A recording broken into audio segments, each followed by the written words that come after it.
So hello everyone, welcome to the study करिए। आज हम लोग कर रहे हैं क्लास 7 का चैप्टर हीट, जो कि 7th चैप्टर है। So heat transfer in nature. इसमें आपको एक पिक्चर दिखाई देगा इसमें फर्स्ट वाले पेज पर ही, जिसमें एक लड़का, एक लड़की और एक बूढ़ा और एक बुढ़िया बैठे हुए हैं। सो ये जो लड़का है ये पेमा है, लड़की जो है ये पेमा है, और जो लड़का है ये है आपका उसका भाई पडलेन। ठीक है, ये गंगटोक में रहते हैं और इन्हीं के माध्यम से हम लोग इस चैप्टर में हीट के विषय में पढ़ेंगे और हीट ट्रांसफर के विषय में पढ़ेंगे, इनकी स्टोरी के माध्यम से। तो चलिए शुरू करते हैं। हम लोग चैप्टर्स को पढ़ेंगे भी, समझेंगे भी और क्वेश्चन आंसर भी करेंगे। तो नए हैं तो सब्सक्राइब कर लीजिएगा और दोस्तों में शेयर कर दीजिएगा। लाइक और कमेंट करना ना भूलिएगा। कोई डाउट हो तो जरूर पूछिएगा। So Pema and her brother Palden reside in Gangtok. On a cold winter evening, they are sitting around a fireplace. Padlen share his experience of visiting Kerala during the winter vacation. तो यहाँ पे क्या है, पेमा है और उसका भाई पाल्डेन है। ठीक है, दोनों गंगटोक में रहते हैं और सर्दियों की शाम की बात है, दोनों के दोनों आग के पास बैठे हुए थे।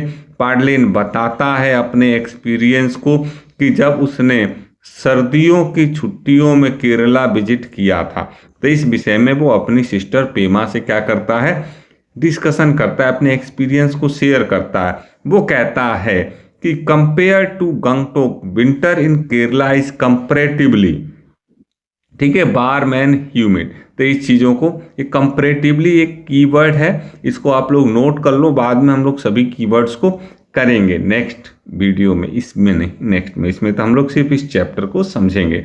ठीक है, तो आप पे क्या कहता है, जो लड़का है पाल्डेन, वो कहता है कि भैया जो केरला है वो बहुत ज़्यादा गर्म है, वार्म है और ह्यूमिड है, मतलब वहाँ पे उमस होती है। ठीक है, गंगटोक के कंपैरिजन में, गंगटोक की तुलना में। Both Pema and Palden are curious about why some places are so cold and other quite hot. अब यहाँ पे दोनों के दोनों क्यूरियस हैं, ठीक है ना, और आपकी बुक का नाम भी है क्यूरियसिटी। ठीक है, तो दोनों के दोनों क्या हैं, क्यूरियस हैं, बहुत जानना चाहते हैं कि क्यों कुछ प्लेस जो होते हैं, कुछ जगहें जो होती हैं ठंडी होती हैं और कुछ जो होती हैं गर्म होती हैं काफ़ी। ठीक है, so hearing them express their curiosity, their grandfather, a retired science teacher, say Kerala is closer to the equator than Sikkim and it is also along the coastline, which result in the warmer and humid weather condition. तो यहाँ पे कुछ बातें आप लोगों को जानने के लिए मिली, जिसको कि आप लोग नोट कर सकते हैं। क्या कि केरला जो है इक्वेटर के पास है, ज़्यादा पास है किसके, सिक्किम के कंपैरिजन में। ठीक है, और साथ में इसका कोस्ट लाइन जो है वो भी लंबा है ना। कोस्ट लाइन मतलब क्या हो गया, आपका समुद्र का किनारा। तो कुल मिला जुला के देखो, जो भी जगह इक्वेटर के पास होगी उस वहाँ पे क्या होगा, आपका गर्मी पड़ेगी। ठीक है, हमेशा वो बाकी जगहों से कंपैरेटिवली ज़्यादा गर्म होगा, और जो समुद्र के किनारे होगा वहाँ पे भी मौसम लगभग बाकी जगहों से, ठंडी जगहों से कम वो ठंडा गर्म ही रहेगा। Which result in the warmer and humid condition. Now Palden replies, अब जो पाल्डेन है ये कहता है, yes yes we learn in the grade 6 science and social science that for us on the earth the sun is the main source of heat and light. Around the equator the climate is generally hot. तो देखो, जो equator होता है वहाँ पे जो सूरज की रोशनी होती है सीधे इक्वेटर के आसपास पहुंचती है, और जब सूरज की रोशनी सीधे वहां पहुंचेगी तो वो जगह पे क्या होगा, ज़्यादा गर्म होगी। क्यों? क्योंकि जो सन है वही इकलौता मेन सोर्स है, इकलौता तो नहीं, मेन सोर्स है, और नेचुरल सोर्स है किसका, हीट और लाइट का अर्थ पर। ठीक है, now they are talking as they are talking, Pema is keenly observing her grandmother cooking thupka ठीक है। अब यहाँ पे क्या है, पेमा जो है अपनी ग्रैंड मदर को देख रही है, कीनली मतलब ईगरली, या फिर उत्सुकता बस, क्यूरियसली, ठीक है, देख रही है कि उसकी दादी माँ क्या पका रही है, थुपका पका रही है। थुपका जो होता है एक ट्रेडिशनल सिक्किम डिश होता है। इन द और किसमें पका रही, in a large metal pan. Pema ask why are the cooking utensils generally made of the metals. तब पेमा यहाँ पे पूछती है कि आमतौर पे जर्नली क्यों जितने भी बर्तन होते हैं, हमारे कुकिंग यूटेंसिल्स होते हैं, ये किसके बने हुए होते हैं, ये मेटल्स के बने हुए होते हैं, ये वो जानना चाहती है। So Palden immediately respond that they studied in the chapter the word of metal and non metal that such material are the good conductor of the heat. तो यहाँ से हमको पता चलता है, एक बार फिर से हमारा रिवीजन हो गया, जो भी आपने पढ़ा था, किसमें पढ़ा था, मेटल्स एंड नॉन मेटल्स में, कि आपका जो मटेरियल, कुछ मटेरियल जो होते हैं हीट के गुड कंडक्टर होते हैं, और उनको हम क्या बोलते हैं, मेटल्स। मतलब मेटल्स आपके हीट के गुड कंडक्टर होते हैं, इसीलिए उनका यूज होता है किसके लिए, खाना बनाने के लिए। अब यहाँ पे ये सोच रहा है, how does he get transfer, heat get transferred in these material. मतलब ये जो मटेरियल्स होते हैं, मतलब मेटल्स होते हैं, इसमें हीट ट्रांसफर कैसे होती है। तब इसको जानने के लिए हम करते हैं एक एक्टिविटी परफॉर्म। कुछ मटेरियल जो होते हैं हीट के गुड कंडक्टर क्यों होते हैं, इसको जानने के लिए हम लोग क्या करेंगे, एक एक्टिविटी को परफॉर्म करेंगे, conduction of heat. So conduction of heat का मतलब हो गया कि हीट कैसे चलती है, कंडक्ट होती है, ठीक है। तो इस एक्टिविटी को आप किसी भी अपने से बड़े एल्डर के सुपरविजन में करेंगे।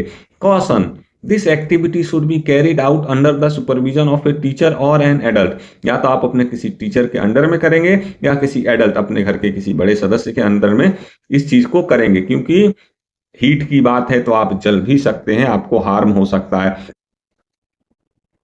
की कोशिश करेंगे कि किस तरीके से हमारा क्या एक्सपेरिमेंट होगा, किस तरीके से हीट कंडक्ट होगी, इसके थ्रू हम जानने की कोशिश करेंगे। Take a strip of metal such as aluminium और आयरन अबाउट 15 सेंटीमीटर लॉन्ग। तो हम क्या करते हैं भैया, एक आयरन की स्ट्रिप ले लेते हैं, एक मेटल की स्ट्रिप ले लेते हैं, चाहे वो आयरन की हो या एल्यूमिनियम की हो या कॉपर की हो, और ज्यादा रईस हो तो सोने की भी ले सकते हो, ठीक है।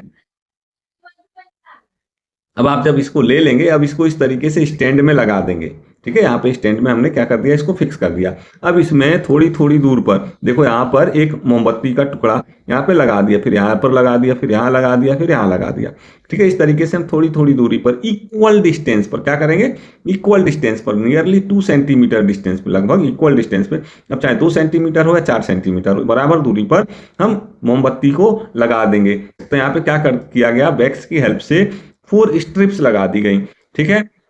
अरेंज नियरली इक्वल डिस्टेंस, इनको लगभग इक्वल डिस्टेंस पे रखना है। यहाँ पे 2 सेंटीमीटर अपार्ट रखा है, आप 3 सेंटीमीटर की दूरी पे भी ले सकते हो और 4 सेंटीमीटर की दूरी पे भी ले सकते हो, ठीक है। अब ज्यादा दूरी होगी तो थोड़ा ज्यादा समय लगेगा एक्सपेरिमेंट में, कम दूरी होगी तो कम समय में एक्सपेरिमेंट हो जाएगा। आया हुआ है स्ट्रिप्स पर जो हमने पिंस को चिपकाया हुआ है, किसकी, वैक्स की हेल्प से। तो इसको हम क्या करेंगे, नाम दे देंगे 1 2 3 4, ठीक है। मतलब जिस साइड हम आग फायर को जलाएंगे, ठीक है, हीट प्रोवाइड करेंगे, उस साइड से हम 1 2 3 नाम इसको दे देंगे। नाउ यदि स्ट्रिप नहीं है, ठीक है, आपके पास इस तरीके की क्या कहते हैं, स्टैंड नहीं है, तो जब स्टैंड नहीं है तो इस कंडीशन में आप क्या कर सकते हो, 2 ईंटों का भी उपयोग कर सकते हो। 2 ईंटों के बीच में आप क्या करोगे, इस मेटल की स्ट्रिप को लगा सकते हो, जो भी आपके पास मेटल स्ट्रिप है उसको आप लगाकर उसको लटका सकते हो इस तरीके से। Now heat the end of the strips that is away from the stand. अब इस स्टैंड से, ठीक है, दूर की तरफ जो हिस्सा है स्ट्रिप का, मेटल की स्ट्रिप का, उसको आप क्या करोगी, गर्म करोगे। तो उसके नीचे एक बर्निंग कैंडल लगा दो भैया उस कोने पे। तो हम देख रहे हैं कि हम तो भैया आग कहाँ दे रहे हैं, इस वाले एंड पे दे रहे हैं, डायग्राम में देखते रहो। ऑब्जर्वेशन, तो हमें क्या करना है, अपने ऑब्जर्वेशन को रिकॉर्ड करना है कि होता क्या है एग्जैक्टली जब हम बर्निंग कैंडल को मेटल स्ट्रिप के एक एंड पे रखते हैं जो कि स्टैंड से दूर की तरफ है, ठीक है। तो हम इस कंडीशन में ऑब्जर्व करेंगे तो कुछ देर के बाद ये जो आपकी पहली वाली क्या है, पिन है ये गिर जाएगी। ठीक है, फिर कुछ देर बाद आपकी सेकंड वाली पिन गिर जाएगी, फिर कुछ देर बाद थर्ड वाली। ऐसा क्यों हुआ? ऐसा नहीं है कि इकट्ठे सब गिरेंगी, थोड़ी थोड़ी देर में गिरेंगी। सबसे पहले जो कैंडल के नजदीक है, मतलब 1 नंबर वाली, फिर दूसरे नंबर वाली। अब ऐसा क्यों होता है कि इस वाले एंड को गर्म कर रहे थे ना, तो इसका मतलब जब इसको हम हीट प्रोवाइड करेंगे तो ये हॉट हो जाएगा, गर्म हो जाएगा, लेकिन दूसरा वाला हिस्सा ठंडा रहेगा। मतलब हॉटर एंड से कोल्डर एंड की तरफ हीट जो है ट्रेवल करती है। You observe that pin closer to the flame, that is pin 1, fall first, followed by the second, third, fourth. ठीक है, why does pin 1 fall before the pin 2? ठीक है, अब यहाँ पे सवाल ये उठता है कि जो पहली पिन थी वो दूसरी पिन से पहले क्यों गिरी? ठीक है, so from your observation you can infer, do you, अभी जो रेड रेड करके लिखे हुए हैं शब्द, ये सब क्या हैं? ये सब कीवर्ड्स हैं। सो कीवर्ड्स को हम लोग नेक्स्ट उसमें वीडियो में पढ़ेंगे। ठीक है, so do you think that the heat is being transferred along the metal strips from colder end to colder end that is being heated? तो यहाँ पे हमने सीखा और जाना, क्या जाना कि भैया हीट जो है ट्रांसफर होती है, कहाँ से ट्रांसफर होती है? मेटल स्ट्रिप के उस एंड से जो कि गर्म हो रही है, और किस तरफ जाती है? जो कि ठंडी है। एज हीट ट्रेवल, जैसे जैसे हीट क्या होती है? ट्रेवल करती है। ठीक है, approaches a pin the backs holding it melts and pin fall. तो जैसे जैसे हीट ट्रेवल करती है, जैसे जैसे पिन के पास जाती है जो कि बैक्स की हेल्प से चिपकी हुई है, तो बैक्स क्या होती है? गर्म होती है और पिघल जाती है, मेल्ट हो जाती है और पिन गिर जाती है। Here transfer of heat takes place from hot end of the strips to the colder end. तो हमने जाना कि हीट क्या होती है? हॉट से कोल्ड की तरफ फ्लो होती है, और इस प्रोसेस को जिसमें हीट ट्रांसफर होती है, ठीक है ना, from hotter end to colder end, उसको हम लोग बोलते हैं, क्या बोलते हैं? कंडक्शन। सो इसको आप लर्न कर लेंगे। The process of the heat transferred from hotter part of an object to the colder part of an object is called conduction. So वो प्रोसेस जिसमें हीट जो होती है किसी भी ऑब्जेक्ट के गर्म वाले पार्ट से ठंडे वाले पार्ट की तरफ मूव करती है, उसे हम कंडक्शन बोलते हैं। In this process the particle get heated and pass heat on to its neighbour and so on. इस प्रोसेस में होता क्या है कि जो भी पार्टिकल गर्म होता है ऑब्जेक्ट का, वो अपने से बगल वाले पार्टिकल को हीट क्या करता है? प्रोवाइड कर देता है, हीट पास कर देता है, और इसी तरीके से आगे चलता रहता है। पार्टिकल खुद मूव नहीं करता, particle themselves do not move from their position. Now the material like metal allows heat to pass through them easily are called good conductor. तो वो मटेरियल्स जो कि आसानी से अपने अंदर से हीट को पास होने देते हैं, उन्हें हम क्या बोलते हैं? कंडक्टर बोलते हैं। ठीक है, so because metals are the good conductor of heat, we use utensils of the metals for cooking। अब metals क्या होते हैं? गुड कंडक्टर होते हैं, इसीलिए हम लोग उन्हीं का यूज करते हैं खाना बनाने के लिए। ठीक है ना। In solid heat transfer takes place mainly through the process of conduction. अब याद रखेंगे कि जो आपका सॉलिड होता है उसमें जो हीट ट्रांसफर होता है वो किसके थ्रू होता है? कंडक्शन के थ्रू होता है। So in solid heat transfer takes place through the conduction. Now if we use a strips made up of the material like wood or glass in the place of the metal strips, ठीक है, to perform activity 7.1 the pin will not fall and can you think the reason। अब यदि जो भी activity हमने ऊपर की थी, इसी एक्टिविटी को स्ट्रिप को हम चेंज कर दें, इस एक्टिविटी में स्ट्रिप को हम चेंज कर दें और क्या ले लें? और ले लें हम लकड़ी की जगह पे, मेटल की जगह पे लकड़ी, तो हम देखेंगे कि जो पिंस होती हैं वो इजीली फॉल नहीं होती। तो इससे हमको पता चलता है कि कुछ मटेरियल, इस तरीके के मटेरियल्स को हम क्या बोलते हैं? जनरली पुअर कंडक्टर बोलते हैं, क्योंकि इसमें हीट ट्रांसफर होती नहीं है। तो material such as glass wood do not allows heat to pass through them easily are poor conductor और इंसुलेटर ऑफ द हीट। तो इनको हम क्या बोलते हैं भैया? पुअर कंडक्टर ऑफ हीट बोलते हैं। ठीक है, या इंसुलेटर भी बोलते हैं। Clay and porcelain are the poor conductor of the heat.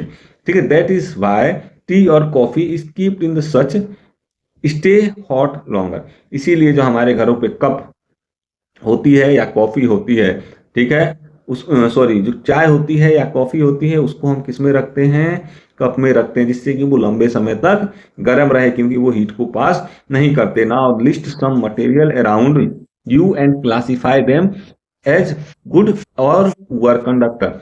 अब आप अपने आसपास कुछ मैटर्स को या मटेरियल्स को लिस्ट करो, लिखो जो कि आपके क्या है, गुड कंडक्टर या पुअर कंडक्टर। जैसे कि स्टील गुड कंडक्टर है, वुड क्या है, पुअर कंडक्टर। इसी तरीके से आपको लिखना है।